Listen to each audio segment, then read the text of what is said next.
السلام عليكم ورحمة الله وبركاته أعضائنا الكرام، أهلا وسهلا بكم. اليوم درسنا هو درس صناعة تحصين روحاني من علم الطلاسم.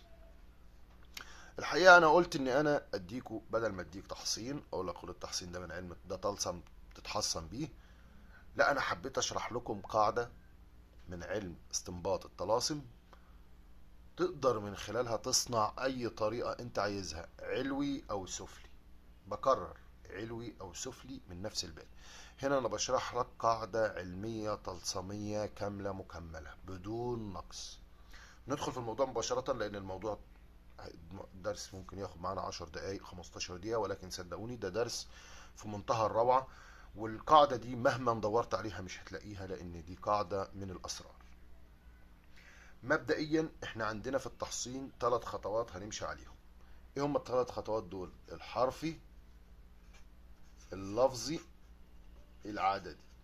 حد يسألني يعني ايه حرفي لفظي عددي؟ اديكم مثال واحد بس عليه. حرفي يعني حرف الف، لفظي يعني الالف تكتبها كده الف لام فاء، عددي يعني بنكتبها مثلا الف حاء دال احد.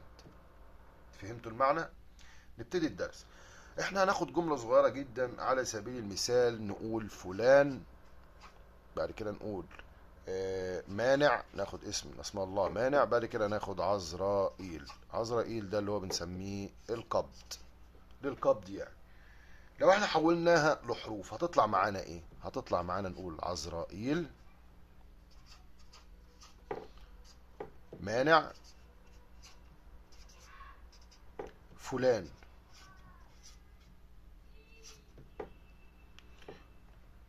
عن جن وشيطان، عن بس احنا هنختصر 3 كلمات، نقول عزرائيل، مانع، فلان ابن فلانة، عن الجن والشياطين. فيكفي ان احنا خدنا السطر اللي انتوا شايفينه قدامكم ده بس. اهم مرحلة عندنا هنا هي ان السطر الاولاني ده نحفظه عندنا. هنعمل سطر رقم 2. السطر رقم 2 ده هو زي ما بنقول كده بالظبط، هناخد الحروف المكررة وننزلها تحت. هتقول لي ازاي؟ افهمك. يعني خلينا نقول ده سطر الجملة الرئيسية، بس دي جملة حطيناها، هنحذف المكرر منه ونحط السطر اللي هو الحروف اللي هي كانت مكررة بمعنى اصح. ايه هو المكرر في السطر بتاعنا لو احنا هنحذف؟ يعني ايه المكرر؟ الاول خلينا نحط السطر وبعد كده نحذف. هنيجي نقول مثلا على سبيل المثال، قلنا عزرائيل، نشيل الحرف المكرر منه، هيكون حرف الايه؟ حرف الياء من عزرائيل لان في مكرر. اسم مانع، يا ترى اسم مانع ده موجود منه حروف هنا؟ حرف الالف، يبقى احنا هنشيل حرف الالف نحطه هنا. طيب فلان، يا ترى حرف الفاء موجود هنا؟ طيب اللام موجود؟ هننزله هنا. والالف موجود؟ والنون موجود؟ يبقى هنا. فهمتوا المعلومة كده؟ يبقى ده الحروف المكررة نزلناها سطر تاني لغاية هنا ونقف، عشان احنا هنحتاج نكمل الباقي وفي الاخر افهمكم هنعمل ايه، لان في قلم طلسمي مهم جدا في الطلاسم انا هفيدكم بيه. دي خطوة رقم 1 لازم تعملها. طب ايه هي الخطوة رقم 2؟ هتاخد فلان ابن فلانة وتحسبهم. طبعا كلمة ابن ما بنحسبهاش، لا بنت ولا بنت. خلينا نقول مثلا طاووس ابن فاطمة، تجمعهم تطلع منهم حاجتين 2 بس، تطلع منه الكوكب بتاعه وتطلع منه الطبع. الكوكب هنا بمثابة رأس الإنسان، يعني شيء في العالي، والطبع بمسافة الأسفل عن العالي. الطبع مش موجود في السماء، الطبع موجود في الأرض، اللي هو النار، التراب، المية، الهواء. أما الكوكب مش موجود في الأرض، موجود في السماء.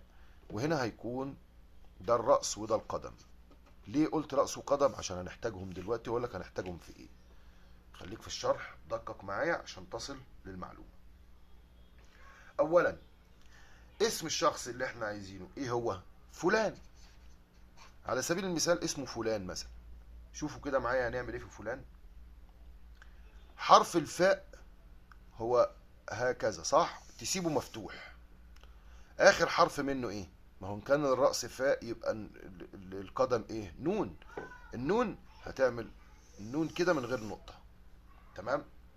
هتعمل ايه بعد كده؟ هتحط هنا اسم عزرائيل اللي انت شفته قدام منك فوق، اسم عزرائيل اللي انت شفته. ولكن تحطه ازاي؟ اقول لك. هتيجي تحط حرف العين والزاي هكذا، والراء والالف الياء واللام من غير مكرر، وتحط الميم والنون والعين مذكورة هنا فانا كتبتها فغلط نمسحها، نحط الفاء اهي، طبعا اللام موجودة والالف موجودة والنون موجودة مش هنحطها، تحط الحروف على السطر الاولاني. طب السطر التاني نحطه ايه؟ شوف، هنحط الحروف دي لكن مش كده. هنعمل ايه؟ هجيب لكم ورقة اوريها لكم عشان تبقى واضحة. ده اسمه ايه؟ قلم طلسمي لسليمان الحكيم.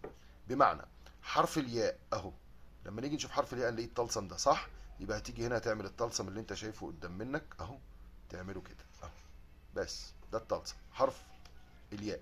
حرف الالف هنا طلسم، طلسم الالف اهو، يبقى تعمل هنا حرف الطلسم الالف. هنا حرف اللام اهو، يبقى ده حرف اللام. هنا بعد كده حرف الالف واحنا قررناه قبل كده اهو. بعد حرف الالف في ايه؟ حرف النون، لما نيجي ندور على حرف النون هنلاقيه اهو، يبقى تعمل حرف النون زي ما انتم شايفين كده. تمام؟ ده اسمه الطلسم الاولاني، وده الجدول بتاع القلم الطلسمي، هسيبه لكم عشان يكون واضح قدامكم. المرحله رقم 2 احنا كده استنفذنا معانا اول حاجه الحرف استنفذنا. طب ايه هو اللفظي في الموضوع؟ اللفظي برضو بسيطه، هناخد اسم فلان، ركزوا معايا. فلان اول حرف منه ايه؟ حرف الفاء. لما نيجي نقلب هنا ونيجي نجيب حرف الفاء، حرف الفاء فين موجود معانا؟ هنا اهو، يبقى ناخد الطلسم الاول التاني هنعمله كده ونخليه مفتوح صح. حرف النون ايه هنا؟ اهو حرف النون، يبقى حرف النون هنعمل ايه؟ كده ونخليه مفتوح على البر. تمام؟ ركزوا، يا ترى ايه الفايده اللي احنا هنحطها هنا؟ المساله بسيطه جدا، هتاخد حرف الفاء هتحوله للفظي، يعني شفت الفاء هتكتب هنا حرف الفاء ولكن بقلم الطلسم. ازاي يعني؟ حرف الفاء اهو، ادي الفاء وفي الف، اللام وفي الف، طبعا احنا مش هنكتب المكرر، فهمتوني؟ يعني فاء اهيت واللام الالف بتاعتها موجوده، نكتب الميم بس، وعندنا الالف برضو موجوده واللام موجوده والفاء موجوده، والنون هنكتبها والواو، ومش هنكرر كلمه نون تاني لان النون موجوده مره خلاص. شفتوا ده كده؟ هناخده بالقلم الطلسمي. لما نيجي هنا ناخد حرف الفاء، حرف الفاء موجود عندنا هنا اهو، ادي حرف الفاء كده، وحرف الالف اهو، وحرف اللام ده حرف اللام، وبعد كده في عندنا حرف الميم. لما نيجي ندور عندنا في الجدول بتاعنا نقول فين حرف الميم، هنلاقيه قدامنا اهو، حرف الميم اهو، ده الطلسم بتاعه. حرف النون اهو، حرف النون. بعد كده حرف الواو اهو، ننقله كده. فهمتوا المعلومة ولا لسه؟ هيجي يقول لي طيب السطر الثاني هيكون ايه؟ السطر الثاني هيكون فرضا لما انا طلعت الكوكب طلع معايا الطبع نار، طلع معايا الطبع نار، وطلع مثلا كوكب المريخ نار ومريخ، نعمل ايه؟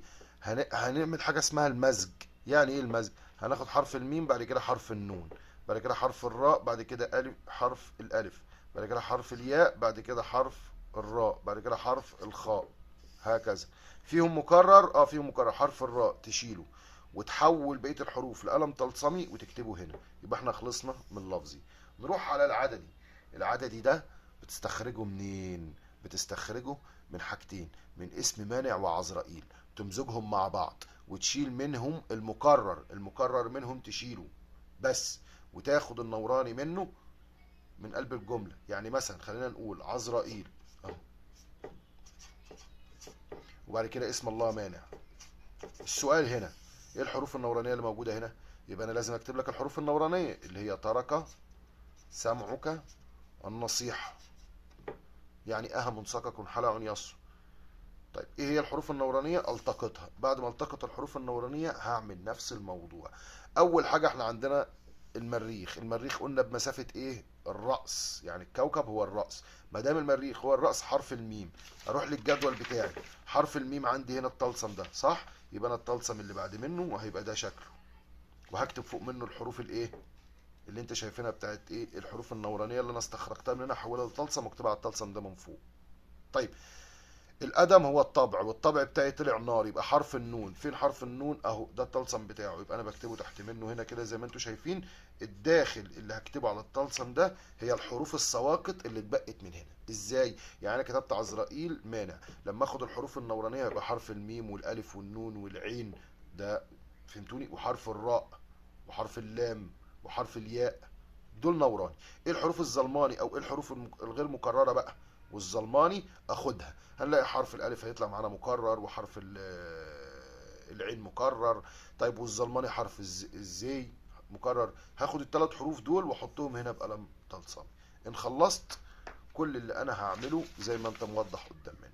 العمل بتاعي هيبقى يوم الحد، البخور بتاعي هيبقى طيب، التلاوة بتاعتي أي سورة أي آية من القرآن أو أي اسم. عايز تقول يا مانع تقوله عدد 1000 مرة، تقوله عدد مثلا 66 مرة. تقرأ آية الكرسي، تقرأ مثلا سورة الزلزلة، تقرأ، ما هي الزلزلة ما بتصرف بتحصن بيها برضه، وتقرأ سورة الفاتحة، تقرأ أواخر البقرة، تقرأ سورة ياسين، الجن، سورة مريم. كل اللي انت عايز تقرأه اقرأه. الفكرة ان انت معاك 6 طلاسم، اول اتنين خرجوا من الحرفي، تاني اتنين خرجوا من اللفظي، اخر اتنين خرجوا من العددي. هم دول الطلاسم اللي بتستخرج من طريقة طلسمية انا حاططها لك. تقدر تغير الجمل وتخليها اي جملة وتستنبط بنفس الاستنباط. صدقوني دي قاعدة صحيحة 100%، وده القلم الطلسمي قدامك واضح. لو في اي استفسار انا رهن الاشارة، ودي قاعدة من الاسرار حبيت ان انا اديها للطلاب عندي. لو في اي شيء انا موجود. والسلام عليكم ورحمة الله وبركاته.